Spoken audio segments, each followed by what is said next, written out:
Good morning, student. Today I am going to start few important questions of two stories of flying. First part is his first flight. Question number 1 is how did the seagull's parents try to make him fly? Answer is the seagull's parents cajoled him and mocked him for not being brave enough to fly when all his siblings had managed to do the same. When the young seagull stuck to his fear and refused to fly, they threatened to starve him on the cliff. Now we come to question number 2. When did the seagull got over his fear of the water? Answer is the seagull thought the sea was like a land. When he landed on the sea, he felt sank into it. He was seized with fear. He was too tired to rise again. His belly touched the water and he sank no further. Now he was floating on the sea. He had got over his fear of the water. Now we come to the question number 3. Question number 3 says that now, question number 4. Fear and lack of confidence stop one from learning new things. Do you agree? How did these two traits of the young seagull make him coward? How did he overcome these shortcomings? Answer is yes, it is true that fear and lack of confidence stop us from learning new things. The young seagull lacked the value of courage and confidence in his character.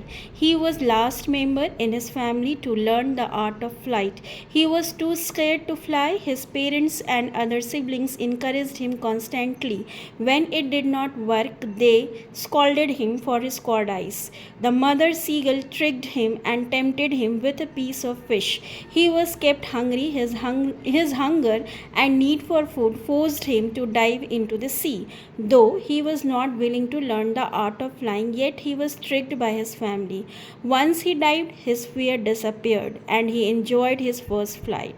It is a fact that unless we try for something and overcome our fear, we can't learn anything. Confidence and motivation are two important traits that make any learning possible.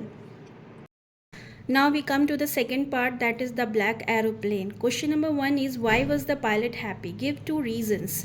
Answer is the pilot was happy for the following two reasons. One is he was alone high up above the sleeping countryside. Second one is he was dreaming of his holiday and looking forward to being with his family. Now come to the question number 2. Describe the black clouds from the point of view of the pilot. Answer is when Paris was about 150 kilometers behind me, I saw the black clouds in front of me. They were huge clouds, looked like black mountains standing in front of me across the sky. They were stormy and I could not fly up and over them. Now come to question number 3. How did the black aeroplane rescue the first pilot? The pilot of the black aeroplane guided the first pilot and helped him arrive safely at the airport. Now we come to the last question, that is question number 4. Do you think the story The Black Aeroplane is a mystery? Do you see some elements of supernatural power in the story?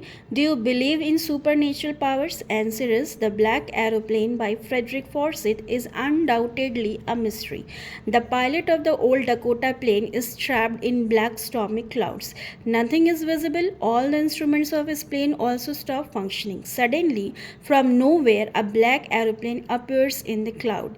The pilot of the black aeroplane guides him. The plane has no lights on its wings, but its pilot is still flying at ease. The first pilot arrives safely at the airport, but when he goes to thank the pilot of the black aeroplane, the woman in the control room even denies having seen any other aeroplane on the radar.